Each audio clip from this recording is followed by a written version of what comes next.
Today we are talking about the little legume known as the chickpea.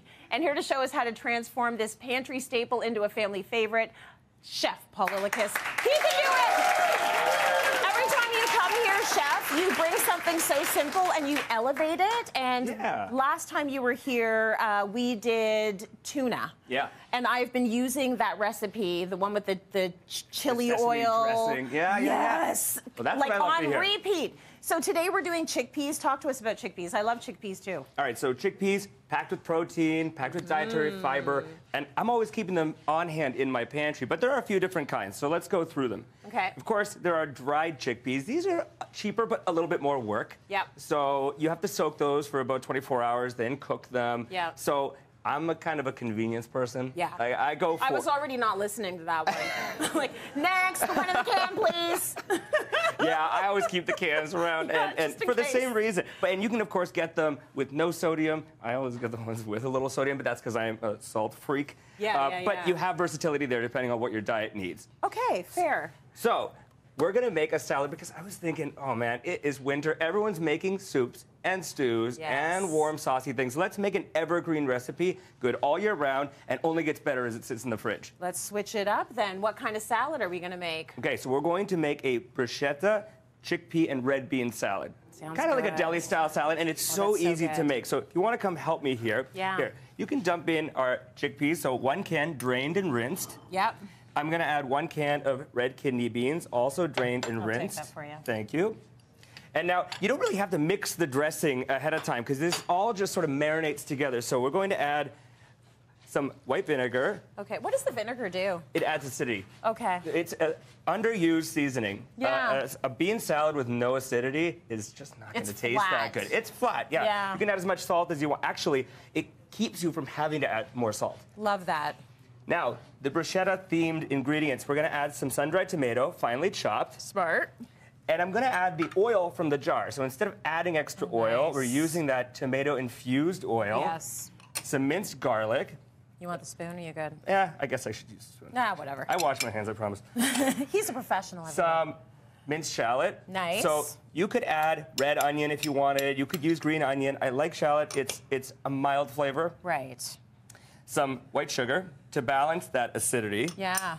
Some basil. You want to dump that in, about a 1/4 cup of fresh chopped basil, and some salt and pepper. Nice. And now we're just going to give this a stir. And this is best made like a day before, or even better, 48 hours before. And then you just keep sort of stirring it, let those flavors meld and marry together.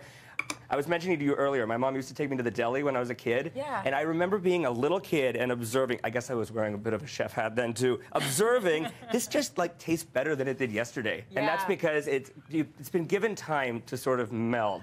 Marinate in those flavors. Yes. So was baby Paul like a little foodie? Oh, totally. You were, Oh, yeah. I was so like when they served up peanut butter and jam for lunch, were you like, no? No. I was interested in food, but I wasn't a snob by any means. Okay. I grew up with lots of humble food, and I was just interested. And I was always looking at how different ways you put food together affects the way it's perceived. I love that. And that I still do to this day. That's so cool. See, if I had a little bit of that, I'd probably want to cook more. For sure. You I've had been it trying in your to inspire bones, you. right? No, it's working because I make your recipes. I love it. Okay, so this is the salad. It looks. Oh, I can try some. I made you a little taster there. Thank you. And the thing with this is, this comes in 8 servings. It's so good. At $8.88. Servings at $8.88. That means per serving, we're talking about how much? Just over $1. Just over $1 per serving. Food is expensive, so you've got to take notes. Make it yourself. Make it yourself and keep it in the fridge. Yes. Okay, you've got another one. This is a little snack. It's a little crunchy, a little flavor. Exactly. Little DIY snack made with a couple of cans of chickpeas. I think I'm going to eat some more, man. Go for it. Go for it. It's almost lunchtime. I'll walk you through this. Okay, so I've taken 2 cans of chickpeas, drained and rinsed them, and then just microwave them in some paper towel for about 15 minutes till they've dried and they start to split. Okay. And now we're going to roast these. I've already got some in the oven here. Just with some olive oil, 350 degrees for about half an hour, and they become crispy. So we're just going to season these. That's how you do it. That's it. That's all there is to it. You could use the dried chickpeas as well, but you would have to soak them ahead of time. because basically you're trying to just dry them out, make them crispy. Yeah. And then I like a sweet chili seasoning. It's like one of my favorite chip flavors, sweet with heat. And so this seasoning is just smoked paprika, cayenne pepper, salt, and a little granulated sugar. Yep. So that's going to go right on, and as soon as it hits the pan, you can smell that smoked paprika, and you can add as much or as little as you want. So this is going to be like if you want that crunch.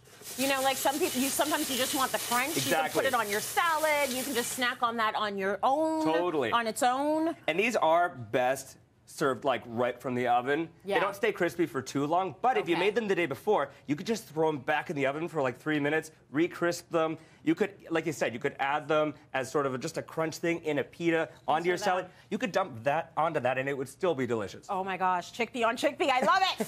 Okay, so talk to me a little bit about cost when we're talking about the dried chickpeas. Okay, so for this one, let's say one portion is like one snack portion, like, you know, a heaping palmful. Yeah. For 8 servings, we're talking $4.20, so just over 50 cents for a snack serving. That's amazing. Yeah. Better than anything you're going to get in a package. Absolutely. So good, Paul. Thank and you. homemade. And homemade. So recipe ideas, you can find them all at cityline.tv, of course. And if you want to find me near a kitchen, this is your chance. This Saturday, March 9th, I hope you will all join me at the National Home Show for Cityline Day. We got the whole day. So you can come and see me and our incredible experts all day long at the Enercare Center. That's at the X. You can use the discount code CityLine to get $5 off your ticket. And for the lucky viewers in this audience today, you're all going to get a pair of tickets for free.